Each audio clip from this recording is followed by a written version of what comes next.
ស្ដាប់បទចម្រៀងឮតែគេច្រៀងពីរឿងស្នេហា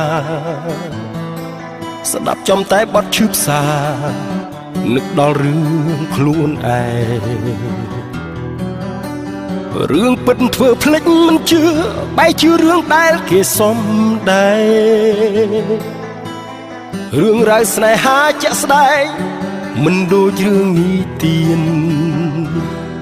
នឹកនោះម្នាក់មកដល់ពេលនេះគេមិនឈប់ស្រឡាញ់ខ្ញុំសុំទោសផងដែលបងទុកឲ្យអូនយំតែម្នាក់ឯងនឹកនោះម្នាក់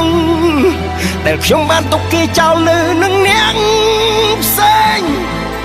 ពេលនេះចង់ជប់ហើយចង់លឺសំឡេងផ្ដាំស្នេហ៍ជាថ្មីពេលនេះអូននៅតែម្នាក់ឯងបងនៅក្បែរគេដឹងច្បាស់ថាគ្មានអ្នកណាដូចអូនទេល្អ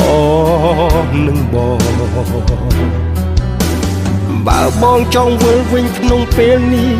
បានទេនួនល្អងចង់សុំទោសអូនរាប់រយពាន់ដងបងដឹងខុសហើយនឹកនោះម្នាក់មកដល់ពេលនេះគេមិនឈប់ស្រឡាញ់ខ្ញុំសុំទោសផងដែលបងទុកឲ្យអូនយំតែម្នាក់ឯងនឹកនោះម្នាក់ដែលខ្ញុំបានទុកគេចោលនៅនឹងអ្នកផ្សេងពេលនេះចង់ជប់ហើយចង់លឺសំឡេងផ្ដាំស្នេហ៍ជាថ្មី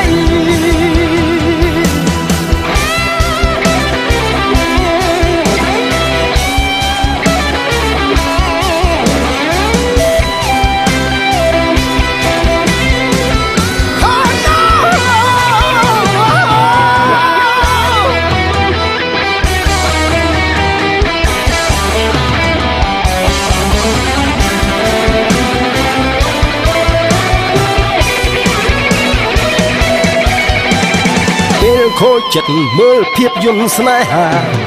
ទឹកនេត្រាក៏ហូររឿងស្នេហាស្រឡាញ់គ្នាស្លាប់មិនបដូរអាសូរ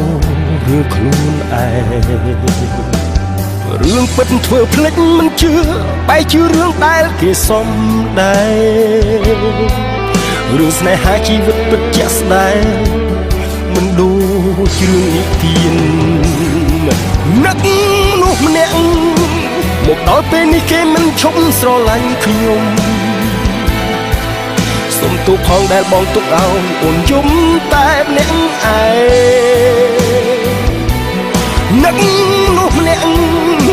ដែលខ្ញុំបានទុកគេចោលនៅនឹងអ្នកផ្សេងពេលនេះចង់ជប់ហើយចង់លឺសំឡេងផ្ដាំស្នេហ៍ជាថ្មីនឹកនោះម្នាក់មកដល់ពេលនេះគេមិនឈប់ស្រឡាញ់ខ្ញុំសុំទោសផងដែលបងទុកឲ្យអូនយំតែអ្នកឯងនឹកនោះម្នាក់ដែលខ្ញុំបានទុកគេចោលនៅនឹង